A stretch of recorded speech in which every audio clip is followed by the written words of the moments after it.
النجاح ما بيحصلش مع الناس اللي دايما واثقين 100%، لكن مع اللي خافوا واشتغلوا وهم خايفين، مع اللي كانوا مترددين وكملوا طريقهم، مع اللي كانوا مش متأكدين بس قالوا يجربوا ويختبروا نفسهم. فلو في حاجة نفسك تعملها مش لازم أبدا تكون متأكد بنسبة 100%، كفاية انك حاسس انها فعلا تستاهل التجربة، وانك ناوي فعلا تديها من قلبك، وهتتعلم من كل خطوة بتمشيها.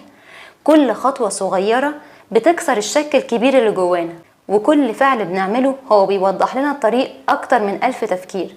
قوم بقى من مكانك النهاردة حتى لو خطوة واحدة وامشيها، وخليك عارف ان الشك مش هيمشي، بس احساسك بالثقة هو اللي هيزيد وهيكبر كل ما تتحرك. وخليك فاكر ان الحياة موجودة علشان نمشيها ونجربها ونتعلم من خطواتها. وانت بتمشيها بقى كل يوم افتكرني وانا بصبح عليك وبقولك يا صباح الاستمورنينج القمر.